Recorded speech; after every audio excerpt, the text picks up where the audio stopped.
Bismillahirrahmanirrahim. Assalamu alaikum dear students. Welcome to the online NMDCAT session of Stars Academy Head Office Johor Town. Today we are going to discuss Vesper theory. Vesper theory या फिर valence shell electron pair repulsion theory, ये एक ऐसी theory है which explains shapes of molecules. VSEPR theory हमें shapes of molecules के बारे में इंफॉर्मेशन देती है। मॉलिक्यूल्स की शेप या उनकी ज्योमेट्री कैसी है, ये इंफॉर्मेशन हमें वेस्पर थ्योरी से मिलेगी। वेस्पर थ्योरी की बेसिक अजम्पशन देखना सबसे पहले ज़रूरी है। और what is the basic assumption of VSEPR theory? Vesper theory assumes that electron pairs, चाहे वो बॉन्ड पेयर हों या लोन पेयर हों, electron pairs tend to remain maximum distance apart to avoid repulsions. Electron pairs एक दूसरे से ज़्यादा फासले पर रहने की कोशिश करते हैं ताकि उनके दरमियान रिपल्शन कम से कम हो सके। अच्छा, इलेक्ट्रॉन पेयर्स जैसा कि मैंने कहा दो तरह के हो सकते हैं, लोन पेयर और बॉन्ड पेयर। ये बात आपने माइंड में रखनी है। अभी हम आगे चल रहे हैं और देख रहे हैं postulates of VSEPR theory. VSEPR theory के पोस्टुलेट्स क्या हैं, उनकी तरफ चलते हैं। वेस्पर थ्योरी का पहला पोस्टुलेट ये है कि एक सेंट्रल एटम के पास जो बॉन्ड पेयर हैं और लोन पेयर हैं, दोनों ज्योमेट्री को डिटरमिन करने में अहम हैं। यानी कि लोन पेयर और बॉन्ड पेयर मिलकर ये अंदाज़ा लगाएंगे, हमारी मदद करेंगे अंदाज़ा लगाने में कि जियोमेट्री ऑफ मॉलिक्यूल क्या है। लोन पेयर और बॉन्ड पेयर से मिलकर आप जो अंदाज़ा लगाएंगे मॉलिक्यूल की शेप का, उसे आप ज्योमेट्री कह देंगे। एक बात याद रखनी है कि बेसिक असम्पशन की तरह पोस्टुलेट भी यही है कि electron pairs tend to remain a maximum distance apart in order to avoid repulsions. ये बेसिक पोस्टुलेट भी है और ये बेसिक असम्पशन भी है। एक और पॉइंट ये है कि लोन पेयर्स जो हैं they occupy more space occupy करते हैं lone pairs than bond pairs. Lone pairs bond pairs से ज़्यादा जगह ऑक्यूपाई करते हैं। इसकी वजह यह है कि लोन पेयर्स जो हैं they are under the influence of या they are attracted by one nucleus. इनको सिर्फ एक न्यूक्लियस अट्रैक्ट करता है, जबकि जो बॉन्ड पेयर्स हैं they are attracted by to nuclei. इनको दो न्यूक्लियाई अट्रैक्ट करते हैं, और दो न्यूक्लियाई जब अट्रैक्ट करते हैं बॉन्ड पेयर को, तो फिर बॉन्ड पेयर ज़रा स्टिफ हालत में रहता है। इस तरह अट्रैक्टेड फ्रॉम बोथ साइड्स, तो वो कम जगह ऑक्यूपाई करता है। एक बात और याद रखनी है यहाँ पर पोस्टुलेट्स के अंदर ही, वो हम इस तरह लिख लेते हैं कि डबल बॉन्ड्स या triple bonds they do not change shape of molecule. अगर एक मॉलिक्यूल के अंदर डबल बॉन्ड है या ट्रिपल बॉन्ड हैं, तो डबल बॉन्ड या ट्रिपल बॉन्ड होने से मॉलिक्यूल की ज्योमेट्री या शेप चेंज नहीं होगी। इस बात को इस तरह समझ लेते हैं कि अगर आपके पास मौजूद है BF3, इसकी जो ज्योमेट्री हमें नज़र आ रही है ट्राइएंगुलर प्लेनर नज़र आ रही है, तो अगर SO3 होगा तो उसमें डबल बॉन्ड तो आ गए, लेकिन डबल बॉन्ड ना शेप को ऐसा इफेक्ट नहीं करते और SO3 की शेप भी ट्राइएंगुलर प्लेनर हो सकती है। हम अब करने ये लगे हैं कि जो पोस्टुलेट्स हमने पढ़े हैं, जो बेसिक अजम्पशन हमने पढ़ी है, उसकी बेस पर हम डिफरेंट कंपाउंड्स की जो मॉलिक्यूलर स्ट्रक्चर है, अरेंजमेंट ऑफ इलेक्ट्रॉन पेयर्स है, ज्योमेट्री है, शेप है, वो एक्सप्लेन करेंगे। इसके लिए तरीका जो मैं लगा रहा हूँ वो ये है कि आपको सेंट्रल एटम के इर्द गिर्द लोन पेयर और बॉन्ड पेयर का अंदाज़ा होना चाहिए। आप ग्रुप नंबर से शुरू करेंगे और बात को आगे लेकर चलेंगे। देखें ज़रा, मैं यहाँ पर स्टार्ट ले रहा हूँ। सबसे पहले जिसकी बात की जा रही है, मैं बात करता हूँ कि अगर ग्रुप 2 के एलिमेंट्स हों, ग्रुप 2A की बात चल रही है, एग्जांपल्स ले लेते हैं, लाइक बेरिलियम है, मैग्नीशियम है, कैल्शियम है, स्ट्रोंशियम है, बेरियम है वगैरह। तो अगर ये एलिमेंट्स होंगे तो ये 2 बॉन्ड बना सकते हैं, और जस्ट इमेजिन कि इन्होंने ये दोनों बॉन्ड बना भी लिए हों, तो इनसे जो मॉलिक्यूल बनेगा ना, it will be AB2 type molecule. AB2 type molecule में सेंटर में एक एटम होता है, उसके साथ 2 इलेक्ट्रॉन पेयर लगे होते हैं, और 2 electron pair tend to remain a maximum distance apart. अगर 2 इलेक्ट्रॉन पेयर एक दूसरे से ज़्यादा फासले पर रहना चाहें तो वो एक दूसरे से बिल्कुल ऑपोजिट रह सकते हैं, यानी कि यहाँ पर बॉन्ड एंगल जो है वो मैक्सिमम हो जाएगा 180 डिग्रीज का। इस स्ट्रक्चर को आप नाम दे देते हैं कि ये लीनियर शेप है, या लीनियर ज्योमेट्री है, या linear arrangement of electron pairs है। 3 बातें हमने यहाँ याद रख ली। एक, मैंने कहा कि यहाँ पर लीनियर शेप है, इसे मैंने कहा कि ये लीनियर ज्योमेट्री भी है, और यही मैंने कहा साथ कि यहाँ पर linear arrangement of electron pairs भी है यहाँ पर। तो आप देख सकते हैं कि आप शेप, ज्योमेट्री और अरेंजमेंट ऑफ लोन पेयर्स यहाँ पर एक ही आ रही है। आपने मिसाल BeCl2, MgCl2, CaH2 वगैरह मिसालें आपके सामने ही हैं। अब नेक्स्ट जो हम मिसाल कोट कर रहे हैं वो है AB3 टाइप मॉलिक्यूल की। इसके लिए मैं मिसाल ले रहा हूँ ग्रुप 3A के किसी एलिमेंट की। ग्रुप 3A लाइक बोरॉन है, बोरॉन ने 3 बॉन्ड बना लिए फ्लोरीन के साथ, या एल्यूमिनियम ने 3 बॉन्ड बना लिए क्लोरीन के साथ। तो इस तरह की एग्जांपल यहाँ कोट की जा सकती हैं। जब ऐसा होगा तो सेंट्रल एटम है एक, यहाँ पर बोरॉन है फॉर एग्जांपल, और उसके साथ 3 जो इलेक्ट्रॉन पेयर हैं वो लगे हुए हैं। 3 electron pair will tend to remain maximum distance apart, और मैक्सिमम डिस्टेंस अपार्ट जब वो रहने की कोशिश करेंगे तो आ जाएंगे एक दूसरे से 120 के एंगल पर, 120 के एंगल पर आ जाएंगे। और 120 के एंगल पर आने से जो शेप बन रही है, उस शेप का नाम क्या है? उस शेप का नाम है ट्राइएंगुलर प्लेनर शेप। ये ट्राइएंगुलर प्लेनर शेप है और ज्योमेट्री है। शेप और ज्योमेट्री ना एक ही चीज़ के 2 नाम हैं, शेप और ज्योमेट्री। ठीक है जनाब, आगे चलते हैं। अब हम चलते हैं ग्रुप 4A के एलिमेंट जो काम कर रहे हैं वो क्या है। तो यहाँ हम ग्रुप 4A लिख लेते हैं, वहाँ पर काफ़ी ज़्यादा मामलात जो है ना नए हमें पता लगते हैं। ग्रुप 4A 4 तरह एग्जिस्ट कर सकता है, या तो वो AB4 टाइप एग्जिस्ट कर सकता है, यानी कि ग्रुप 4 का कोई एलिमेंट 4 सिंगल बॉन्ड बना ले। यहाँ हम मिसाल कोट कर लेते हैं, लाइक आपके पास मीथेन है या सिलिकॉन टेट्राक्लोराइड है।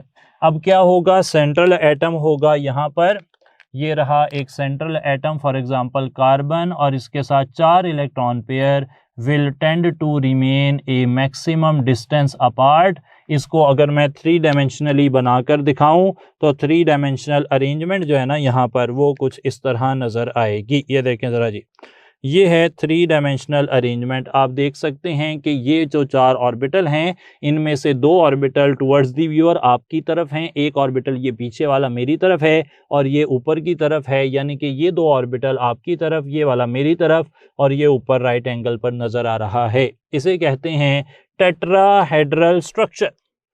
इसका नाम रख लेते हैं कि ये टेट्राहेड्रल स्ट्रक्चर है, टेट्राहेड्रल ज्योमेट्री है, टेट्राहेड्रल शेप है। इसे कहते हैं टेट्राहेड्रल ज्योमेट्री, शेप या स्ट्रक्चर। यहाँ पर एंगल होते हैं 109.5 डिग्रीज के। लेकिन AB2 हमेशा, AB4 यानी कि ग्रुप 4 के मेंबर हमेशा 4 सिंगल बॉन्ड बनाएं, ये ज़रूरी नहीं होता। एक और रास्ता ये हो सकता है कि वो इस तरह पाए जाएं, AB2E। ई यहाँ पर क्या जाहिर कर रहा है? ई यहाँ शो कर रहा है लोन पेयर को। ये क्या है? Lone pair. लोन पेयर क्या होता है? ऐसा इलेक्ट्रॉन पेयर जिसने बॉन्ड ना बनाया हो। अब ए ड्रॉ करता हूं मैं, उसके साथ एक बॉन्ड पेयर है, दूसरा बॉन्ड पेयर है और तीसरा लोन पेयर है। ऐसे आ गया AB2E। मिसाल कोट कर लेते हैं। मिसाल यहाँ पर बनाई जा सकती है कि जो SnCl2 है या GeCl2 है, ये यहाँ पर मिसालें कोट की जा सकती हैं। अब जब SnCl2 या GeCl2 को आप देखते हैं तो उनके पास 2 बॉन्ड पेयर हैं, एक लोन पेयर है। 2 बॉन्ड पेयर और एक लोन पेयर, टोटल यहाँ पर 3 हो गए। अब यहाँ आप कहेंगे कि टोटल कितने हो गए? टोटल हो गए 3 इलेक्ट्रॉन पेयर। याद रखना है टोटल इलेक्ट्रॉन पेयर के हवाले से। टोटल इलेक्ट्रॉन पेयर के हवाले से मैं अरेंजमेंट यहाँ लिख रहा हूँ कि अगर लोन पेयर और बॉन्ड पेयर या सिग्मा बॉन्ड, लोन पेयर और सिग्मा बॉन्ड ऐड करके अगर जवाब 2 आया, अगर जवाब 2 आया तो आपने कहना है कि उसकी मॉलिक्यूलर अरेंजमेंट है, अरेंजमेंट ऑफ पेयर्स, यूं लिख लेते हैं, अरेंजमेंट ऑफ पेयर्स उसकी होगी, उसकी अरेंजमेंट ऑफ पेयर्स होगी लीनियर। ठीक है जनाब। लोन पेयर और सिग्मा बॉन्ड मिलकर कितने आ गए? 2। तो 2 आए तो अरेंजमेंट ऑफ पेयर्स क्या हो जाएगी? लीनियर हो जाएगी।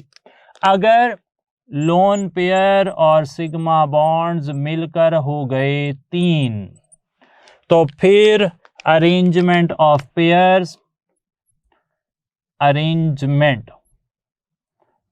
ऑफ पेयर्स जो हो जाएगी वो हो जाएगी ट्राइएंगुलर प्लेनर।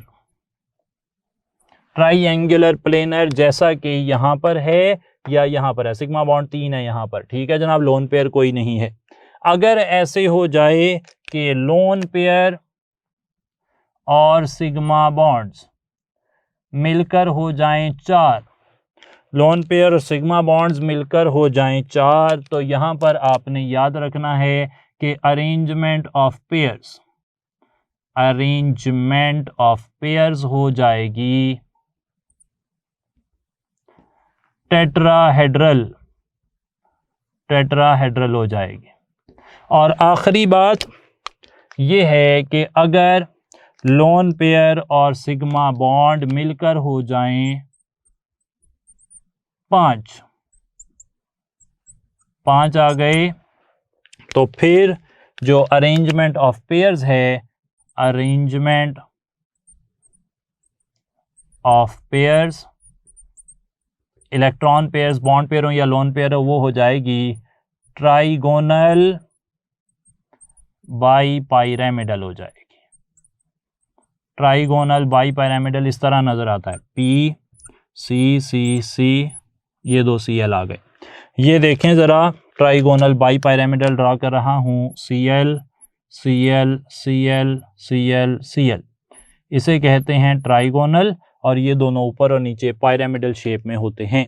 ये है अरेंजमेंट ऑफ पेयर्स। ये हमेशा 3 लोन पेयर और सिग्मा बॉन्ड हो तो ट्राइएंगुलर प्लेनर ही होती है, लेकिन यहाँ पर हम बात कर रहे हैं कि 2 बॉन्ड पेयर 1 लोन पेयर हैं, यानी कि सिग्मा बॉन्ड 2 हैं, लोन पेयर 1 है, जवाब तो 3 है। अरेंजमेंट ऑफ पेयर तो 3 ही आ जाएगी, लेकिन इसकी ज्योमेट्री क्या है? तो याद रखना है कि जो ज्योमेट्री है ये आप निकालते हैं, गलत नहीं कर देना, ज्योमेट्री आप निकालते हैं सिर्फ जो बॉन्ड पेयर्स हैं उनके जरिए। ये देखें जनाब, ये लोन पेयर है, एक बॉन्ड पेयर ये रहा, एक बॉन्ड पेयर ये रहा, ये वाला जो एंगल है यहाँ पर इस मॉलिक्यूल की शक्ल कैसी बन रही है, इसे कहते हैं ये बेंट शेप मॉलिक्यूल है। यहाँ पर एंगल हो जाएगा लेस देन 120 डिग्रीज। इस मॉलिक्यूल को कहते हैं बेंट शेप मॉलिक्यूल। इसे वी शेप मॉलिक्यूल भी कहते हैं। क्यों वी शेप मॉलिक्यूल है समझें ज़रा। अगर यहाँ पर तीनों इलेक्ट्रॉन पेयर बॉन्ड पेयर होते जैसा कि इससे पहले BF3 में था, तो सारी रिपल्शंस एक जैसी थी, सारे बॉन्ड पेयर को रिपेल कर रहे थे, एंगल आ रहा था 120 का। अब एक लोन पेयर आ गया, लोन पेयर ज़्यादा जगह घेरता है तो उसने ये जो बॉन्ड पेयर है जो कि पहले इस तरह था उन्हें श्रिंक कर दिया तो शेप हो गई बेंड शेप। इसे वी शेप भी कहते हैं। तो AB2E टाइप के मॉलिक्यूल जिनमें एक लोन पेयर होता है, लोन पेयर होने की वजह से टोटल पेयर तो 3 हैं, उनमें अरेंजमेंट ऑफ इलेक्ट्रॉन पेयर्स तो ट्राईएंगुलर प्लेनर है, लेकिन उनकी ज्योमेट्री लोन पेयर आने की वजह से आप सिर्फ बॉन्ड पेयर से निकाल रहे हैं। बॉन्ड पेयर के दरमियान एंगल जो है वो इस तरह बन रहा है, बेंट एंगल है, वी शेप है। तो ये वी शेप मॉलिक्यूल है SnCl2 और GeCl2। अच्छा, ये जो ग्रुप 4 के एलिमेंट है वो एक और तरह भी पाए जा सकते हैं। वो क्या है? वो है ये वाला, गौर करें ज़रा। वो पाए जा सकते हैं as AB2 with double bonds. AB2 with double bonds ये कैसे होगा? गौर करें ज़रा। C के साथ एक ऑक्सीजन इस तरफ डबल बॉन्ड बना ले, एक ऑक्सीजन इस तरफ डबल बॉन्ड बना ले। आप जानते हैं कि दो एटम्स के दरमियान जो पहला बॉन्ड बनेगा उसे सिग्मा बॉन्ड कहेंगे। दूसरा बॉन्ड पाई होता है, क्योंकि कार्बन की वैलेंसी 4 है, उसने 4 बॉन्ड बना लिए हैं जिसमें से सिर्फ 2 सिग्मा हैं। और जब 2 सिग्मा बॉन्ड बनते हैं, लोन पेयर कोई नहीं होता, तो शेप होती है लीनियर, ज्योमेट्री होती है linear, arrangement of electron pairs होती है लीनियर। तो ये एक लीनियर शेप मॉलिक्यूल बन जाएगा। तो ग्रुप 4 के एलिमेंट टेट्राहेड्रल भी हो सकते हैं, बेंड या वी शेप भी हो सकते हैं, लीनियर भी हो सकते हैं। अब आगे चलते हुए हम बात कर रहे हैं ग्रुप 5 की, और उसमें एक स्टैंडर्ड एग्जांपल पहले कोट करते हैं, ग्रुप 5A। आपने इसमें पढ़ा हुआ है अमोनिया की मिसाल, वो AB4 टाइप मॉलिक्यूल होता है, NH3 विद 1 लोन पेयर या PCl3 विद 1 लोन पेयर। इसका स्ट्रक्चर बना लेते हैं। सेंटर में आ गया नाइट्रोजन, उसके साथ 1 2 3 हाइड्रोजन आ गए, एक लोन पेयर आ गया। जैसे ही लोन पेयर आता है, आप ऐसे कह सकते हैं कि जैसे जैसे लोन पेयर बढ़ते हैं, जितनी अरेंजमेंट हमने अभी तक पढ़ी है, वैसे वैसे जो बॉन्ड एंगल है वो कम हो जाता है। लोन पेयर बढ़ रहे हैं, बॉन्ड एंगल कम हो रहा है। तो यहाँ पर कोई लोन पेयर नहीं है, बॉन्ड एंगल है 109.5 डिग्रीज का। जब एक लोन पेयर आ जाएगा, इट ऑक्यूपाइज मोर स्पेस और बॉन्ड एंगल कम हो जाएगा। कम होकर कितना रह जाएगा? यहाँ बॉन्ड एंगल कम होकर रह जाता है 107.5 डिग्रीज। यहाँ लोन पेयर और बॉन्ड पेयर मिलाकर कितने हैं? 4। तो इसकी जो अरेंजमेंट ऑफ इलेक्ट्रॉन पेयर्स है वो टेट्राहेड्रल है, लेकिन इसकी जो ज्योमेट्री है आप उसे कह देते हैं कि ये डिस्टॉर्टेड टेट्राहेड्रल है। टेट्राहेड्रल विद 1 लोन पेयर को क्या कहते हैं? Distorted tetrahedral. ठीक हो गई जी बात। आगे चलते हुए ग्रुप 5 से हम ग्रुप 6 की तरफ चले जाते हैं, और ग्रुप 6 से पहले एक और भी हम कर सकते हैं काम, बिल्कुल सही है। हम एक और स्ट्रक्चर देख रहे हैं, और अब हम अमोनिया, ये जो अमोनिया है इसको अगर NH4 पॉजिटिव देखें, कोऑर्डिनेट कोवलेंट बॉन्ड बना लें, फिर क्या होगा? अमोनिया होती है 1 2 3 हाइड्रोजन वाली। अगर यहाँ पर हाइड्रोजन से कोऑर्डिनेट कोवलेंट बॉन्ड बन जाए तो लोन पेयर यूज हो जाएगा। लोन पेयर यूज होगा तो चारों बॉन्ड पेयर आ गए, जैसे मीथेन में चारों बॉन्ड पेयर थे। तो यहाँ एंगल हो जाएगा 109.5 डिग्रीज का। इसकी अरेंजमेंट ऑफ पेयर्स भी टेट्राहेड्रल, इसकी शेप भी टेट्राहेड्रल, इसकी ज्योमेट्री भी टेट्राहेड्रल। और यहाँ से हमने ये नतीजा भी निकाल लिया कि अगर there are no lone pairs, तो फिर अगर कोई लोन पेयर ना हो तो शेप, ज्योमेट्री और अरेंजमेंट ऑफ इलेक्ट्रॉन पेयर्स ये सब सेम होते हैं। जब यहाँ लोन पेयर था तो इसकी ज्योमेट्री कोई और आ रही थी, अरेंजमेंट ऑफ पेयर कोई और आ रही थी। जब लोन पेयर ख़त्म हुआ तो सारी चीज़ें एक जैसी हो गई। ये बड़ा ही इंपॉर्टेंट स्ट्रक्चर आ गया। ग्रुप 5 के बाद अब हम बात कर रहे हैं ग्रुप 6 की। ग्रुप 6 में हम मिसाल ले लेंगे सबसे पहले वाटर की।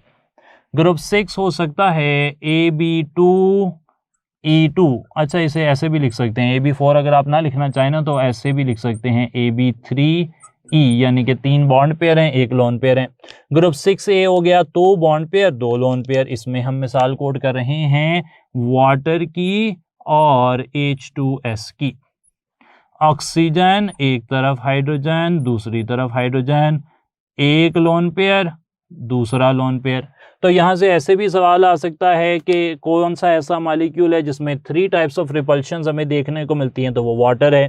यहाँ पर लोन पेयर रिपल्शन मिलती है, lone pair bond pair repulsion मिलती है, बॉन्ड पेयर रिपल्शन मिलती है। क्योंकि लोन पेयर रिपल्शन, ये नोट कर लें जी, क्योंकि lone pair repulsion lone pair bond pair से ज़्यादा है और lone pair repulsion bond pair से ज़्यादा है, इसलिए लोन पेयर तो एक दूसरे को बहुत ज़्यादा रिपेल करेंगे, लोन पेयर बॉन्ड पेयर को भी बहुत ज़्यादा रिपेल करेंगे और मजबूरन बॉन्ड पेयर्स को करीब आना पड़ेगा। और वो एंगल जो इससे पहले 107.5 था अमोनिया में, अब वो मज़ीद कम होकर 104.5 डिग्रीज रह जाएगा वाटर में। और H2S में वो और कम हो जाएगा, क्योंकि हाइड्रोजन सल्फाइड का साइज़ बड़ा है। साइज़ बड़ा होने की वजह से, सल्फ़र का साइज़ बड़ा होने की वजह से वो एंगल ओनली 92 सेल्सियस नहीं 92 डिग्रीज रह जाएगा। ठीक है जी बात, ये आपने याद रख लेना है। अच्छा जनाब, अब इसकी अरेंजमेंट ऑफ पेयर्स क्या होगी, टेट्राहेड्रल, लेकिन 2 लोन पेयर होने की वजह से जब आप सिर्फ बॉन्ड पेयर को कंसिडर करेंगे तो इसकी शेप भी आएगी बेंट शेप, और इसे ही वी शेप भी कहा जाता है। अच्छा, एक और तरीका भी हो सकता है जिससे जो 6 ग्रुप के एलिमेंट वो एग्जिस्ट कर सकते हैं, और वो एग्जिस्ट कर सकते हैं ऐसे, वो एग्जिस्ट कर सकते हैं as AB3 with double bonds. मिसाल देख लें, ये रही SO3 की मिसाल, छठे ग्रुप का मेंबर है, 3 डबल बॉन्ड बना लिए। 3 डबल बॉन्ड बने तो उनमें से कितने सिग्मा बॉन्ड होते हैं, 3, और बाकी 3 पाई बॉन्ड होते हैं। अगर 3 सिग्मा बॉन्ड हो, लोन पेयर कोई ना हो, तो अरेंजमेंट क्या होगी, ट्राइएंगुलर प्लेनर। मैंने आपके सामने SO3 ट्राइएंगुलर प्लेनर बनाया हुआ है।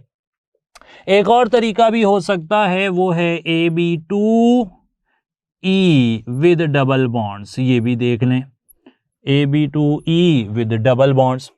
AB2E विद डबल बॉन्ड्स का मतलब ये है कि सल्फर 2 बॉन्ड उसने ऑक्सीजन से बनाए, 2 बॉन्ड ऑक्सीजन से बनाए, एक उसके पास लोन पेयर है। हम सीख चुके हैं, यहाँ पर हमने जब लास्ट बात की है तो ये फाइनल कर लिया है कि डबल बॉन्ड या ट्रिपल बॉन्ड शेप पर असर नहीं डालते। तो यहाँ पर ये जो डबल बॉन्ड है इसमें सिग्मा बॉन्ड कितना है, 1, सिग्मा बॉन्ड कितना है, 1, lone pair 1, 2 sigma bond 1 lone pair मिलकर 3, अरेंजमेंट ऑफ पेयर होगी ट्राइएंगुलर प्लेनर। लेकिन इसकी शेप आप देखते हैं तो ये शेप भी बेंड शेप कंसिडर हो रही है, क्योंकि मॉलिक्यूल इस तरीके से बेंड हुआ होगा। क्यों बेंड हुआ होगा, क्योंकि जो लोन पेयर है उसकी रिपल्शन ज़्यादा है। ठीक है जनाब, तो ये बात भी आपने देख ली। एक और मॉलिक्यूल है, वो लिख रहा हूँ S डबल बॉन्ड O, आइन है बल्कि S double bond O negative.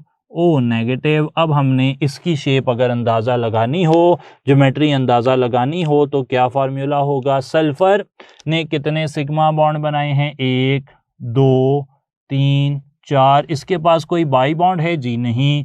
तो लोन पेयर है, जी नहीं। तो 4 सिग्मा बॉन्ड। इसकी जो अरेंजमेंट है पेयर्स की वो टेट्राहेड्रल है, क्योंकि इसके पास कोई लोन पेयर नहीं है, इसलिए इसकी शेप भी टेट्राहेड्रल है, इसकी ज्योमेट्री भी टेट्राहेड्रल है। तो आप इस तरह किसी भी मॉलिक्यूल की शेप और ज्योमेट्री बता सकते हैं। फिलहाल मैं जो शेप और ज्योमेट्री देखना चाह रहा हूँ वो है इस मॉलिक्यूल की, H3O पॉजिटिव। H3O पॉजिटिव में डेफिनेटली ये स्ट्रक्चर एग्जिस्ट करेगा कि यहाँ पर एक लोन पेयर अभी तक होगा, एक हाइड्रोजन के साथ कोऑर्डिनेट कोवलेंट बॉन्ड बन गया होगा और दो हाइड्रोजन के साथ पहले से बॉन्ड बना हुआ है पानी में। तो यहाँ पर तीन बॉन्ड पेयर हैं, तीन बॉन्ड पेयर हैं, 1 2 3 और एक लोन पेयर है। 3 और 1 4 हो जाएं तो इसकी अरेंजमेंट ऑफ पेयर्स तो टेट्राहेड्रल होगी, लेकिन इसमें 3 बॉन्ड पेयर हैं। अगर 3 बॉन्ड पेयर हो, एक लोन पेयर हो, तो ये बिल्कुल ऐसा ही लग रहा है जैसा कि अमोनिया था, तो इसकी शक्ल भी डिस्टॉर्टेड टेट्राहेड्रल ही होगी। 3 बॉन्ड पेयर एक लोन पेयर हो तो टेट्राहेड्रल होता है। ठीक हो गई जी बात। अभी तक का आइडिया तो मैंने आपके साथ बिल्कुल शेयर कर लिया है, आप इसे नोट कर लें और अब जब हम कुछ क्वेश्चंस देखेंगे तो इन्हीं आइडियाज़ को अप्लाई करेंगे। चलें उस तरफ चलते हैं। क्वेश्चन नंबर 1 देख रहे हैं, which of the following molecule is likely to have the maximum bond angle. और हमारे पास ऑप्शंस हैं CH4, NH3, H2O and BF3। आप जानते हैं कि मीथेन एक टेट्राहेड्रल स्ट्रक्चर है, अमोनिया में अरेंजमेंट ऑफ पेयर्स टेट्राहेड्रल है, वाटर में मॉलिक्यूलर जो स्ट्रक्चर है वो टेट्राहेड्रल है, जबकि BF3 एक ट्राइएंगुलर प्लेनर स्ट्रक्चर है। रूल ये है कि आपको जितनी एग्जांपल्स मैंने करवाई प्लस जितनी एग्जांपल्स आपकी पर्टिकुलर टेक्स्ट बुक, चाहे वो फेडरल हो या आपने A लेवल्स का कोर्स स्टडी किया हो या फिर आपने पंजाब टेक्स्ट बुक बोर्ड पढ़ी हो, वहाँ पर जो एग्जांपल्स शो की गई हैं उनके बारे में आपको इन्फॉर्मेशन होनी चाहिए। साथ साथ जो मैंने तरीका बताया ग्रुप नंबर से बॉन्ड पेयर और लोन पेयर को कैलकुलेट करके स्ट्रक्चर को बताने का, वो भी आपके जहन में होना चाहिए। तो आप जो चीज़ पढ़ चुके हैं उसके मुताबिक आप जानते हैं कि यहाँ पर CH4 में जो बॉन्ड एंगल है वो 109.5 डिग्रीज का है, अमोनिया में बॉन्ड एंगल 107.5 डिग्रीज का है, क्योंकि एक लोन पेयर आने की वजह से यहाँ पर बॉन्ड एंगल श्रिंक हो गया है। वाटर के अंदर 2 लोन पेयर होने की वजह से यहाँ बॉन्ड एंगल फर्दर श्रिंक हो गया है और 104.5 डिग्रीज का है। जबकि BF3 में बोरॉन के साथ 3 बॉन्ड पेयर हैं, they tend to remain maximum distance apart. यहाँ कोई लोन पेयर नहीं है, स्टैंडर्ड ज्योमेट्री है और यहाँ पर बॉन्ड एंगल 120 डिग्रीज का होगा, तो ये बॉन्ड एंगल सबसे ज़्यादा हो गया इन चारों में से। तो सही जवाब है BF3, वहाँ बॉन्ड एंगल जो है वो सबसे ज़्यादा है। आगे चलते हुए एक और स्ट्रक्चर देख लें। यहाँ पर शेप ऑफ SOCl2 मॉलिक्यूल पूछी गई है। आपकी आसानी के लिए मैंने SOCl2 मॉलिक्यूल ड्रा कर दिया है, लेकिन अगर ऐसे ड्रा ना भी किया गया हो तो आपको थोड़ा सा इसका आइडिया होना चाहिए। SOCl2 मॉलिक्यूल की शेप फिर कैसी है देखते हैं। ऑप्शंस, या तो ये लीनियर है या फिर ये ट्राइएंगुलर प्लेनर है या फिर ये डिस्टॉर्टेड टेट्राहेड्रल है या फिर ये टेट्राहेड्रल है। अच्छा, एक बात हमने समझ ली है कि जो अरेंजमेंट है, अगर आप सिर्फ बॉन्ड पेयर्स को कैलकुलेट करें, बॉन्ड पेयर और लोन पेयर को कैलकुलेट कर लें, यानी कि लोन पेयर और सिग्मा बॉन्ड को कैलकुलेट करें और आपको जवाब मिल जाए 4, जैसा कि यहाँ मिल रहा है। यहाँ पर जवाब 4 कैसे मिल रहा है गौर करें ज़रा। ये वाला एक सिग्मा बॉन्ड है, दूसरा पाई, एक और सिग्मा और एक लोन पेयर।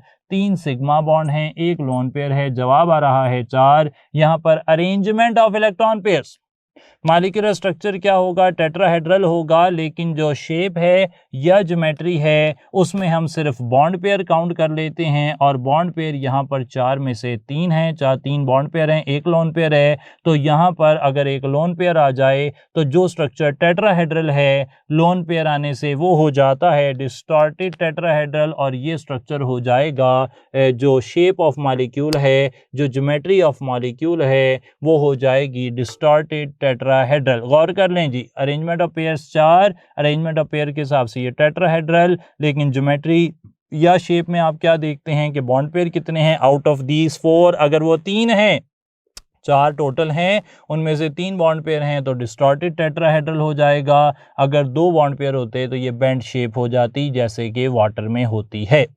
ठीक हो गया जी बात। अच्छे तरीके से इस आइडिया को क्लियर कर लें। आगे चलते हैं और यहाँ पर सवाल ये पूछ रहा है कि विच of the following pair has same shape. यहाँ पर कौन सा ऐसा पेयर है जिसकी शेप जो है वो सेम है। अच्छा, शेप सेम देख लेते हैं। सबसे पहले हम इनकी टाइप्स बना लेते हैं। ये बन रहा है AB2 type molecule, second pair है। सेकंड ग्रुप का मेंबर टिन के पास एक लोन पेयर है तो ये बन जाएगा 2 बॉन्ड पेयर, 1 लोन पेयर।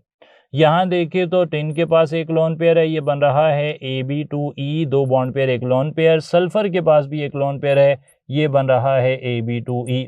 इधर देखें, सल्फर के पास एक लोन पेयर है, ये बन रहा है AB2E, जबकि वाटर में ऑक्सीजन के पास 2 लोन पेयर हैं तो ये बन रहा है AB2E2। इधर देखें, ऑक्सीजन के पास 2 लोन पेयर, ये बन रहा है AB2E2 और ये बन रहा है कोई लोन पेयर नहीं है, AB2। तो हम ऐसे सीख चुके हैं अभी तक की डिस्कशन के मुताबिक कि अगर जो बॉन्ड पेयर हैं और लोन पेयर है, यहाँ देखें 2 bond pair 1 lone pair, 2 bond pair 1 lone pair, तो जो भी शेप इस मॉलिक्यूल की होगी वही शेप इस मॉलिक्यूल की होगी। और वो शेप क्या है? वो शेप है इस तरीके से, ये वाली शेप AB2E वाली, और इसे कहते हैं वी शेप या बेंड शेप। तो आप देख सकते हैं कि अगर 2 कंपाउंड आपको मिलें जिनके बॉन्ड पेयर और लोन पेयर एक जितने हों तो फिर उनकी शेप एक जैसी होगी, उनकी ज्योमेट्री एक जैसी होगी। ये आइडिया हमने यहाँ से डिस्कवर किया। इसके मुकाबले में बाकी सब के अंदर जो हालात हैं वो इसके बरखिलाफ थे। ठीक हो गई जी बात। तो इनकी शेप सबसे ज़्यादा मैच करती है। ठीक हो गई जी बात, ये आपने याद रख लेना है। अच्छा, तो आगे चलते हैं और अब यहाँ पर एक अरेंजमेंट ऑफ इलेक्ट्रॉन पेयर्स लिखी हुई है। हमने यहाँ पर एक स्ट्रक्चर है, ये पास पेपर से सवाल आ गया। हमने यहाँ पर अरेंजमेंट ऑफ इलेक्ट्रॉन पेयर्स पूछी है। यहाँ अरेंजमेंट ऑफ इलेक्ट्रॉन पेयर्स देखें तो सिग्मा बॉन्ड काउंट कर लेते हैं। सिग्मा बॉन्ड बन रहे हैं 1 2 3 सिग्मा बॉन्ड हैं, 1 लोन पेयर हैं, 3 और 1 4 आ जाएं तो यहाँ पर ऑप्शन कोई भी हो, हमने जो सही जवाब लगा देना है वो लगा देना है क्या? टेट्राहेड्रल को या डिस्टॉर्टेड टेट्राहेड्रल को या फिर बेंट शेप को या फिर ट्राइएंगुलर प्लेनर स्ट्रक्चर को। तो क्या सही जवाब हो सकता है with respect to arrangement of electron pairs? मैंने कहा कि लोन पेयर और सिग्मा बॉन्ड मिलकर अगर जवाब 4 आ जाए तो वहां पर अरेंजमेंट ऑफ इलेक्ट्रॉन पेयर्स हो जाती है टेट्राहेड्रल। यहाँ पर जो अरेंजमेंट ऑफ इलेक्ट्रॉन पेयर्स है वो आ रही है टेट्राहेड्रल। इसकी ज्योमेट्री और शेप क्या होगी? इसकी ज्योमेट्री डिस्टॉर्टेड टेट्राहेड्रल, इसकी शेप डिस्टॉर्टेड टेट्राहेड्रल होगी। लेकिन अरेंजमेंट ऑफ पेयर जिसमें लोन पेयर और बॉन्ड पेयर का कंबाइंड इफेक्ट हमें नजर आता है वो यहाँ पर टेट्राहेड्रल हो जाएगा। ठीक हो गई जी बात। चलें आगे की तरफ चल पड़ते हैं। एक और सवाल ये है कि out of all these which one has all the molecules with bond angle of 109.5 degrees। ठीक हो गई जी बात। अच्छा, यहाँ पर सारे हमने देख लिए स्ट्रक्चर, इनमें से कहाँ पर कोई ऐसी सीरीज है जिसमें सारे के सारे बॉन्ड एंगल 109.5 के हैं। 109.5 का बॉन्ड एंगल आता कब है ये देखना बड़ा ज़रूरी है। 109.5 का बॉन्ड एंगल उस वक्त आता है जब ए सेंट्रल एटम के साथ 4 बॉन्ड पेयर लगे हों, 4 बॉन्ड पेयर लगे हों, 4 बॉन्ड पेयर लगे हों और कोई भी लोन पेयर ना हो। अगर कोई लोन पेयर आ जाएगा तो लोन पेयर की ज़्यादा रिपल्शन की वजह से, लाइक अमोनिया में देख लें, बॉन्ड एंगल कम हो जाएगा, या फिर वाटर में देख लें, बॉन्ड पेयर के साथ लोन पेयर होने की वजह से जो बॉन्ड एंगल है वो फर्दर श्रिंक होकर 104.5 डिग्रीज का हो सकता है। तो हमें सवाल असल में फिर ये पूछा गया है कि इन सब पेयर्स जो आपके पास सारी चीज़ें लिखी हुई हैं इनमें से कौन सारे के सारे 4 बॉन्ड पेयर वाले स्ट्रक्चर हैं। सबसे पहले हम मिसाल शुरू कर लेते हैं डेल्टा ऑप्शन से। डेल्टा में सी सेंट्रल एटम है, 4 बॉन्ड पेयर बनाए हुए हैं, AB4 टाइप मॉलिक्यूल है, लोन पेयर कोई नहीं है। NH4 पॉजिटिव मैंने थोड़ी देर पहले आपसे डिस्कस किया कि NH4 पॉजिटिव में 3 बॉन्ड पेयर होते हैं और चौथा जो लोन पेयर था अगर वो भी हाइड्रोजन से बॉन्ड बना ले तो ये AB4 टाइप मॉलिक्यूल बन जाता है। लेकिन PH3 में फॉस्फोरस के पास एक लोन पेयर है, जिसके पास भी लोन पेयर होगा उसका बॉन्ड एंगल कभी 109.5 नहीं आ रहा। सही है जनाब। अब देख लेते हैं Charlie option. Charlie option CH4 tetrahedral, CCl4 tetrahedral, nitrogen के पास लोन पेयर आ गया। लोन पेयर आ गया तो गलत बात हो गई क्योंकि लोन पेयर वाली जो स्पीशीज हैं उनमें एंगल 109.5 का नहीं होता। बीटा ऑप्शन देखें। बीटा ऑप्शन SiCl4, सिलिकॉन चौथे ग्रुप का मेंबर, 4 इलेक्ट्रॉन बॉन्ड बनाए हुए हैं AB4, वाटर में डायरेक्टली लोन पेयर आ गया, ये तो गलत हो गया। BeCl2 AB2 टाइप मॉलिक्यूल है, उसका एंगल तो कभी 109.5 नहीं हो सकता, तो ये भी गलत हो गया। अब आ जाएं इधर अल्फा ऑप्शन में। SiCl4 AB4 बन रहा है, अमोनियम अभी हमने देखा AB4 बन रहा है, मीथेन अभी हमने देखा AB4 बन रहा है। तीनों AB4 हैं, किसी में कोई लोन पेयर नहीं है, तो ये सही जवाब हो सकता है। यहाँ पर जो अल्फा ऑप्शन है उसमें सारे ही कंपाउंड ऐसे हैं, सारे ही मॉलिक्यूल ऐसे हैं जिन सब ने AB4 टाइप जो मॉलिक्यूल हैं उनके हालात रखे हुए हैं, AB4 टाइप रखे हुए हैं, तो ये आपने देख लेना है। क्लियर हो गई जी बात। तो यहाँ पर आकर आज की हमारी बात जो है वो मुकम्मल हो जाती है। इस हवाले से आपको कोई भी डाउट्स हों आपने क्लियर कर लेने हैं। एक बात यहाँ पर मैं और बताता चलूँ कि SnCl2 और जो SO2 हैं इनकी स्ट्रक्चर AB2E और AB2E ज़्यादा मैच कर रहे हैं, तो इनकी शेप एक लोन पेयर होने की वजह से एग्जैक्टली अलाइक हो सकती है। अच्छा, यहाँ पर जो SO2 है ना, SO2 के अंदर AB2E है, तो SO2 जो है वो दिखने में ऐसा नज़र आता है और H2O जो है ना होता वो भी ऐसा ही है, लेकिन उसमें 2 लोन पेयर होते हैं। तो 2 लोन पेयर और 1 लोन पेयर की वजह से हमने इन दोनों को डिफरेंशिएट किया है। ज़्यादा अगर आप करना चाहें तो यहाँ पर SO3 और H2O कर लें तो फिर तो पक्का पक्का ही इनकी शेप डिफरेंट हो जाती है। लेकिन अभी जो हमारे पास ऑप्शन थे उनमें बेस्ट पॉसिबल ऑप्शन, हमेशा हम बात करते हैं कि we are concern with the best possible option. Although इन दोनों का स्ट्रक्चर काफ़ी हद तक सिमिलर है, लेकिन लोन पेयर की बेस पे वी कैन डिफरेंशिएट देम, लेकिन यहाँ पर कोई भी डिफरेंशिएशन नहीं है। दोनों AB2 ही हैं, दोनों में 2 बॉन्ड पेयर हैं, दोनों में 1 लोन पेयर है, दोनों की शेप पूछी गई है, दोनों की शेप बेंट शेप होगी। तो बेंट शेप का अंदाज़ा आपने बॉन्ड पेयर से लगा लिया और बॉन्ड पेयर के साथ साथ आपने लोन पेयर को भी ध्यान में रखा। तो यहाँ पर अगर आप बिल्कुल क्लियर कट देखना चाहें SO3 हो सकता है, तो SO3 में तो क्लियर हो जाएगा कि एक AB3 है और एक AB2E2 है, तो देखकर ही अंदाज़ा हो जाएगा। लेकिन हमने SO2 यहाँ पर रखा, we were talking about the lone pair difference के, एक में 1 लोन पेयर है, एक में 2 लोन पेयर हैं, एक पर्टिकुलरली वी शेप है, एक बेंड शेप हो सकता है। तो यहाँ पर दोनों ही बेंड शेप हैं, दोनों ही वी शेप हैं, तो ये हमारा ज़्यादा अप्रोप्रिएट आंसर बन गया आउट ऑफ दिस। ठीक हो गई जी बात। तो अब कोई डाउट अगर फिर भी रह गया हो आपके जहन में तो आपने नेक्स्ट टाइम डिस्कस कर लेना है। टिल देन अपना बहुत सारा ख्याल रखें। Thank you so much. अस्सलाम वालेकुम।